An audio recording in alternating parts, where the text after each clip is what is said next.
Hi everybody, it's Stephanie. So 11 years ago, I made my very first dragon cake, and it was because of a request from this cute and sweet little boy. It was also the very first cake I made for a charity called Icing Smiles. Then a couple months later, I remade the cake and I kind of fixed it and made it a little bit better. And that cake I made for a cake decorating blog I used to write a long time ago. Today, I'm bringing this cake back for the third time because it's just a really special design to me, and it's one that I've wanted to share with you all for a long time. Plus, it is very impressive and not that difficult to make, which makes this such a great design for you all to make at home. Okay, I have a lot to show you, so let's get started.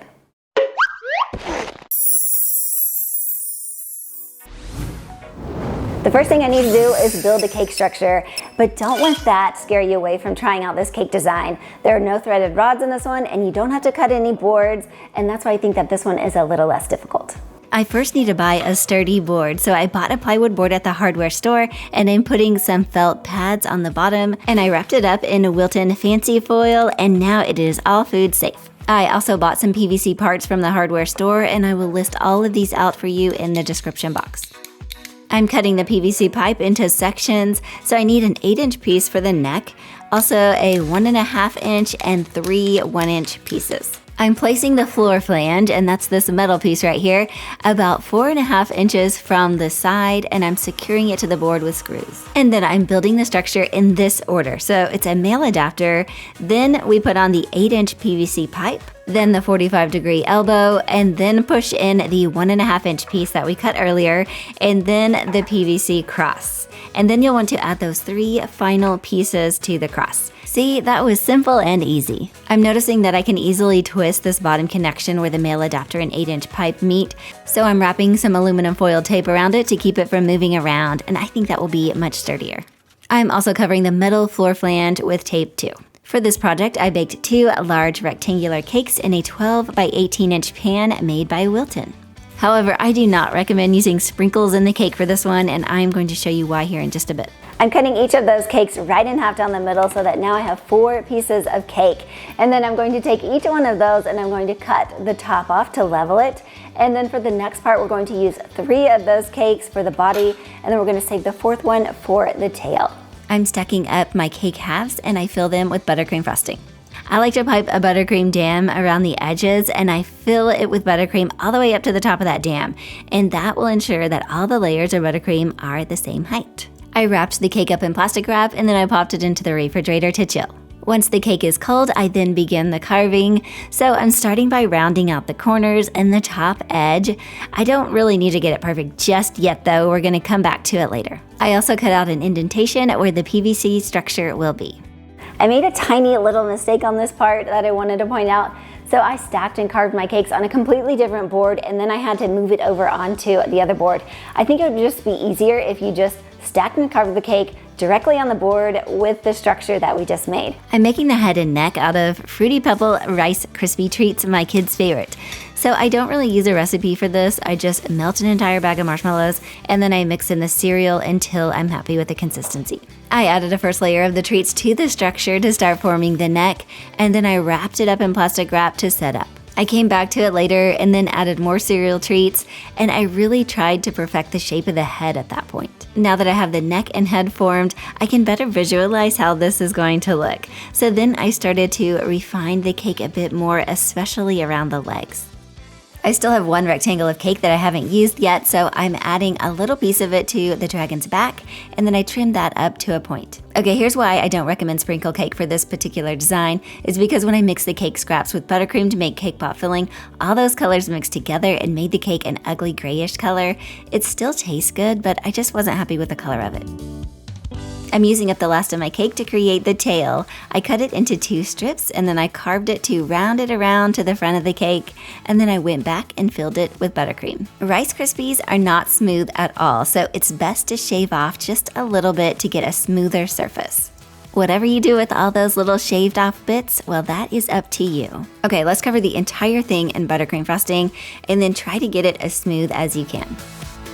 I wasn't really happy with the shape of the head at this point, and my daughter and I ate all the Rice Krispie treats, so I added some modeling chocolate to fill it out on the top of the head, and now I think I am pretty happy with that. I was so relieved when I found an extra vanilla cake in the freezer, and I made it into a cake pop filling by mixing some buttercream with the cake. And now I can begin shaping the front and back legs out of the cake pop filling. The back leg is kind of confusing, and I worked on that for a while, but then I just made it look like my dog's leg, and then it looked kind of good. I'm covering those parts in more buttercream, and now I can move on to covering the cake in modeling chocolate. I am starting with 3 pounds of modeling chocolate to cover the cake. I did run out and I needed 1 more pound, so you actually need 4 pounds just for this color. And I'm coloring it with a small amount of turquoise food color gel. I also need 1 pound of bright purple modeling chocolate for the decorations. And if you prefer using fondant, you can do that as well. You just have to be really careful of where the seams are because fondant doesn't blend as well as modeling chocolate. I'm rolling out the modeling chocolate as large as I can and I place it onto the cake. I had to cover it in sections and then I smoothed it out the best that I could using a flexible plastic smoother. I had a couple of spots that needed filled in, like right in front of the back leg. So I kneaded a piece of modeling chocolate until it was really, really soft. And then I filled in that area and it blended really well because the modeling chocolate was so soft. From here, you can decorate this dragon in any way you want. There's really no messing up this cake because it's a mythical creature. You can make it any size, shape, color that you want. You guys are always welcome to copy my designs, I don't mind, but I do want to encourage you to put your own style and personality into it. So if you like rainbows, make it a rainbow dragon. Everyone has their own style, so put that into the cake. I am going to add a strip of purple modeling chocolate down his neck, and I used my ruler to mark some horizontal stripes. I also created scales all over the dragon by pushing different size straws and cutters into the modeling chocolate. Now, if you are in a hurry to finish this cake, this is the part you'll want to skip or just do less scales because it was a very time-consuming part. I made the feet completely out of modeling chocolate to make it easy on myself, and then I cut out the 3 toes and gave it some claws. In the beginning of this video, I mentioned Icing Smiles. If you have never heard of Icing Smiles before, this is a charity that connects a baker like me with a child with a critical illness. And what happens is the child gets to pick whatever dream cake they want and the baker makes it for them. It is just such a wonderful organization. And if you are a baker of any level and would like to make a cake for a child, all you have to do is sign up on the website. I'm making the whites of the eyes out of fondant, and if you'd like to use these same eyes, I will put a link to this template down in the description box. I got the eyes on the cake and I outlined them with different sized logs of modeling chocolate. I'm finishing off the head with horns, and then I continued adding horns all along the back and tail. You can't use water to stick large pieces onto a cake. You need something a little bit stickier. So I like to make a gum glue out of this powder. It's called Tylose powder. You just mix a little bit of it with water and that will make a glue. You could also use something like piping gel, and you can pick that up at the craft store. Next, I'm hand painting some food color gel in any area that I feel would have a shadow. I also painted underneath the eyes and around the horns. You don't want to use straight gel color though. You'll need to thin it out with some vodka or lemon extract. Okay, let's make the wings. I'm starting with my wing template and I'm bending some wires along the outside of the wing, and I bent another wire for the 2 lines going down the middle of the wing. I do wish I would have put a tiny bit of foil tape to hold some of those wires together, but it was okay, it worked out. This is a product called Flexique, and I've used it one time before, and this is a product that makes wafer paper more flexible. I keep seeing it on different baking shows, which is what reminded me to use it. The instructions say to mix packet A with water, which I've already done, and this is what it looks like, and then you mix in packet B. So I'm brushing the Flexique onto one side of the wafer paper, and then I carefully turn it over and brush the other side. Then I lay down the wires that I bent earlier, brush another piece of wafer paper and lay it face down, and then brush the last side. If you see any air bubbles, try to brush those out. Okay, I left it sitting there for a couple of hours, and then when I came back, it was very flexible like fabric. But then the next morning, it looked like this, and it had hardened, and I was actually okay with that for this project. I'm cutting out the wings with scissors, but I do need to be very careful not to cut too close to the wires or else the wire will come out. I then painted it with my gel food colors with turquoise at the top, and it faded down to white. I absolutely love how these wings turned out. I think they're gorgeous. However, I don't like the taste of it. To me, this kind of decoration is just one that's safe to sit on the cake, but not something I ever want to eat. Sorry, Flexique. I'm finishing the decorating with some candy pearls around the eyes, 2 more horns, and stars on the back of the leg. To hold up the wings, I need a very skinny straw. This one is from a Capri Sun from my kids' juice packs.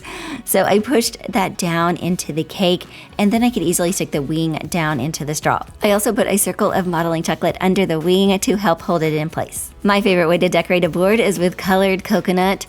I colored it with watered down food color gel, and then I sprinkled it all over the board. My dragon cake is missing one thing, the fire.